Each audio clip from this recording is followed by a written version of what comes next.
नमस्कार प्यारे विद्यार्थियों। आज हम डिस्कस करने वाले हैं फीड एडिटिव जो अपना टॉपिक है। ठीक है, अब इसमें से जो इम्पोर्टेंट क्वेश्चन बनते हैं वो ज़रा देखेंगे आप। सबसे पहले तो बात आती है कि फीड एडिटिव होता क्या है। तो देखिए, जानवरों को हम जो भोजन खिलाते हैं उसमें हम मेनली एक तो हम देते हैं चारा और हम देते हैं दाना, यानी कि भोजन का 2/3 हिस्सा तो हम देते हैं चारे से और 1/3 हिस्सा हम देते हैं दाने से। ठीक है, अब ये तो मूल भोजन हो गया, चारा और दाना। इस मूल भोजन के अलावा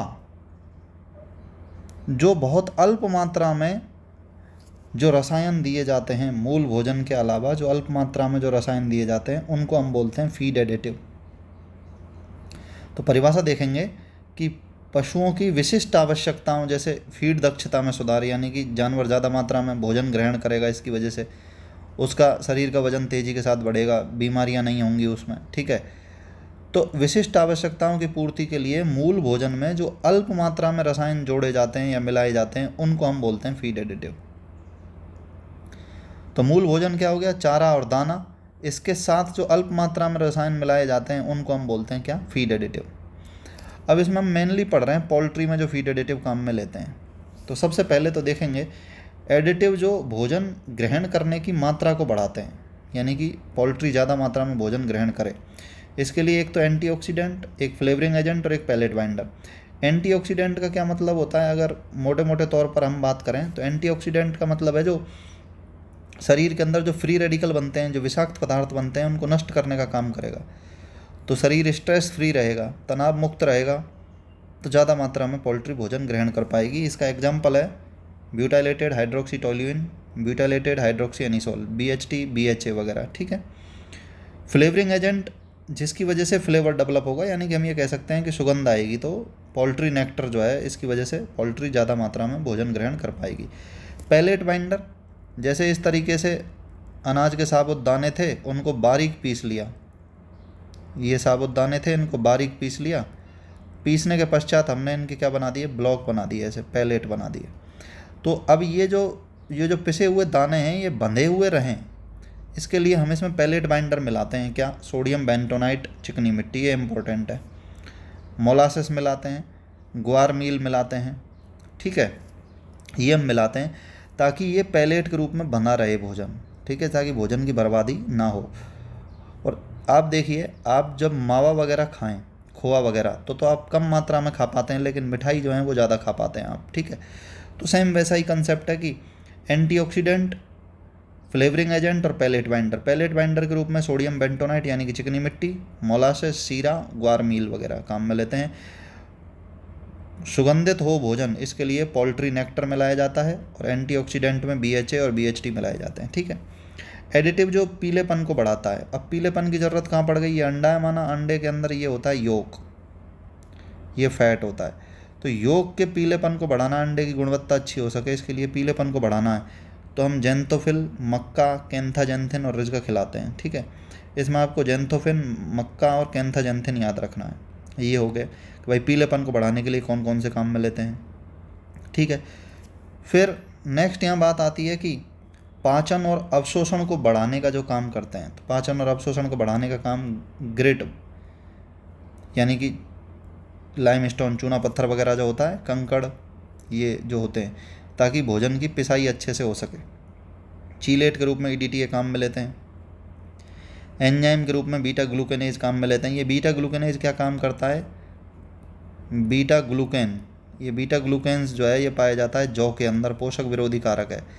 इसकी वजह से इसकी चिकनाहट बहुत ज़्यादा होती है, तो इसकी पाचकता नहीं हो पाती है। पाचकता बढ़ सके इसके लिए क्या होगा, इस बीटा ग्लूकेन्स को तोड़ने के लिए एंजाइम काम में लेते हैं, बीटा ग्लूकेनेज।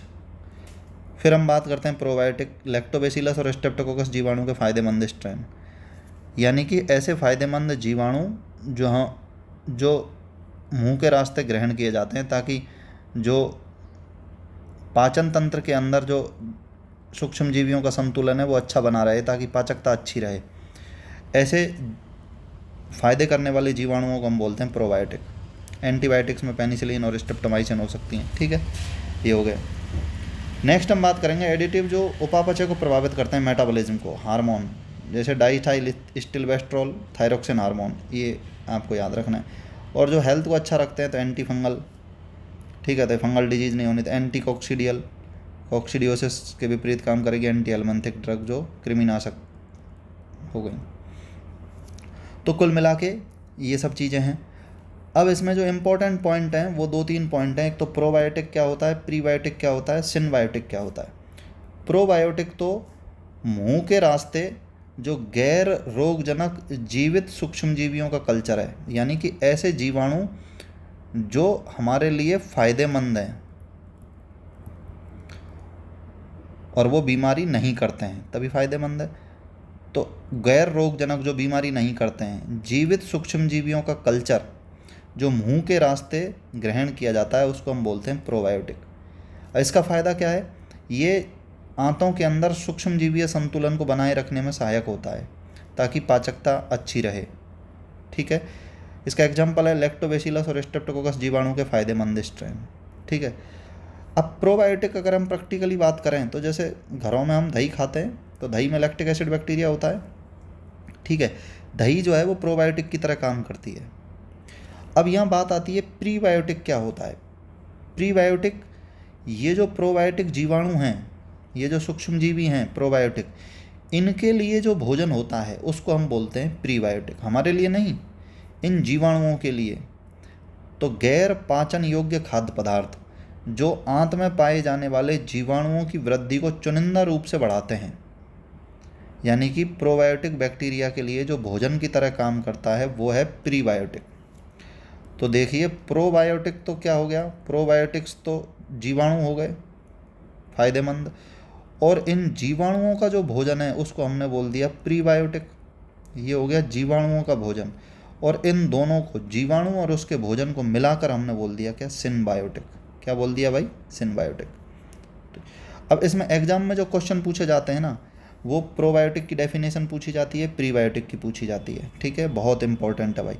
अब प्रीबायोटिक के एग्जाम्पल हो गए इनुलिन, ओलिगोफ्रक्टोज, MOS, FOS, ये हो गए, ठीक है, ये आप याद रखेंगे। अब इसमें से जो एक तो जो एग्ज़ाम में क्वेश्चन पूछे जाते हैं वो आप देखिए। एग्ज़ाम में जो क्वेश्चन पूछे जाते हैं, एक तो पूछा जाता है कि फीड एडिटिव होता क्या है। तो जानवरों का जो मूल भोजन है, उस मूल भोजन में जो अल्प मात्रा में रसायन जोड़े जाते हैं उनको हम बोलते हैं फीड एडिटिव, ठीक है। अब एग्जाम में क्वेश्चन पूछा जाए पैलेट बाइंडर के रूप में सोडियम बेंटोनाइट चिकनी मिट्टी काम में ली जाती है, शीरा काम में लिया जाता है, ग्वार मील काम में ली जाती है। फ्लेवरिंग एजेंट के रूप में पोल्ट्री नेक्टर काम में लेते हैं। पीलेपन को बढ़ाने के लिए जेंथोफिल, मक्का, कैंथाजेंथिन और रिज का काम में लेते हैं। प्रोबायोटिक क्या है, प्रोबायोटिक फ़ायदेमंद जीवाणु हैं, ठीक है, फ़ायदेमंद स्ट्रेन है जीवाणुओं के या सूक्ष्म जीवों के।